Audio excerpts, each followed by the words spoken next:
Welcome back to Coin Sense and Nonsense. Today, it's a box of $half. We got our box, our first one from our new order from Bank of America. But before we open that, we're going to hope that we find... Oh my gosh, what is this? Oh, this is a nice 2-ounce coin. Never find something like this in there, but just thought I'd show off a little bit.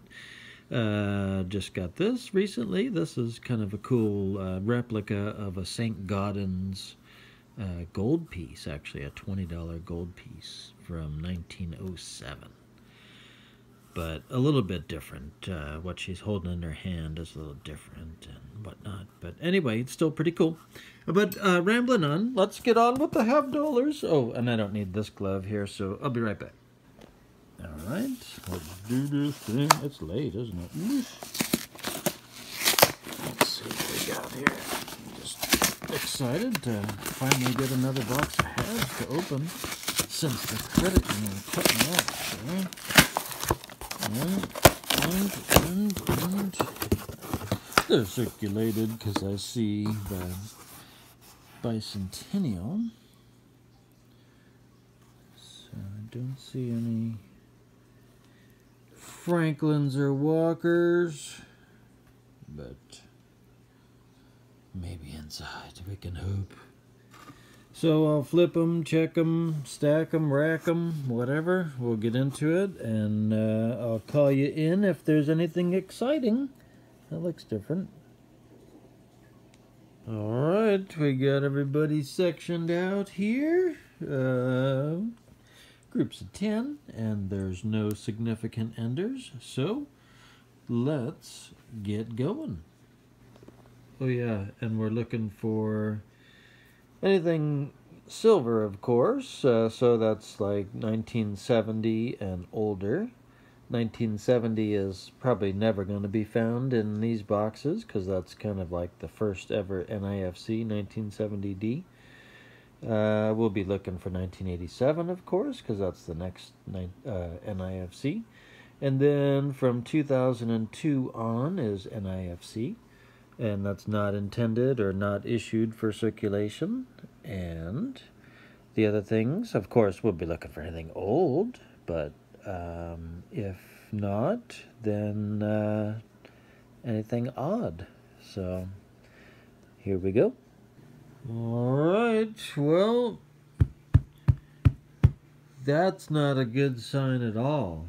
I did the whole friggin' box, and not even an NIFC, no silver, no nothing. So, this isn't a good sign for these B of A boxes. We'll see what happens with the next box.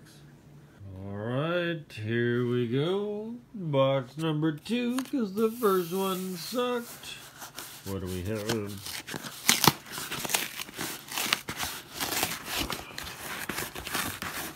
Besides the struggle to open it, what do we have?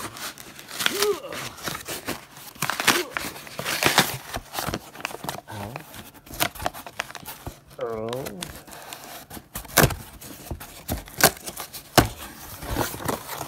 Drama.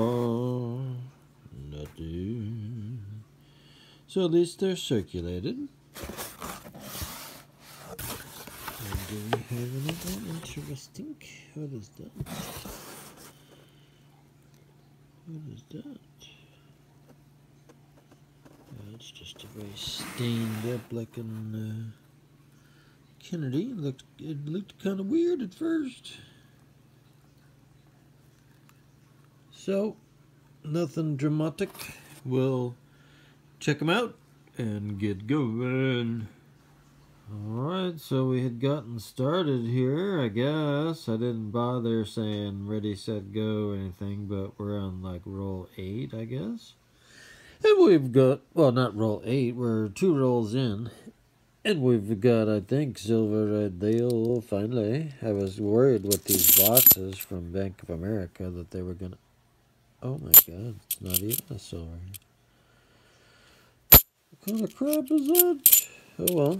I got fooled. Alright, after the false alarm. Now we've finally, I think, really really have silver. Oh, nice. Into West. Ooh. It's even a 64 90%er with some weird toning. That's cool. It's been dipped or something. Submerged. Wow. And it's a D. So that's interesting. Alright, so at least we're on the board with silver out of 2 boxes and, 4 rolls in. Yeah. Alright, so since we didn't find much silver in the darn boxes, we have to look at some other silver. So let's take a look at the 1945 Walker, shall we? Ah, love that design. So yeah, one of my favorite coins of all time is the Walker. I like Standing Liberty quarters and Liberty Walking, or Walking Liberty halves. So very cool. So yeah, these are kind of very well, heavily minted. There's like 31.5 million or so. Yeah, 31.5 million minted. But the reason I'm showing you this one, or I picked this particular year to show you, is because if you're able to do some cherry picking or do some at a show or an LCS or something and can go through a bunch of 1945s, there's something to check for. So let's take a look at what that is underneath the microscope. So on the reverse, there's the designer initials. And what you're hoping for is that you find one that's missing the designer initials, because it's worth significantly more than your average coin. So, again, this is such a beautiful design. I love the reverse. If this did have a mint mark, it would be in this position right here. But unfortunately, well, actually, not unfortunately, for the purposes of this, I picked a Philadelphia. Only the P, or the no mint mark coin, actually has the issue with the missing designer initials. So unfortunately, this design wore pretty significantly or fairly easily, so finding good condition specimens is kind of difficult, and they're kind of expensive. So yeah, this whole area of her leg and dress and all that is what wore the most, because that was the highest point. So, rambling on. But anyway, thought you'd enjoy seeing some kind of silver, since we were almost devoid in those boxes. So we checked out the 1945. So thanks for watching this little close-up, and until next time, bye.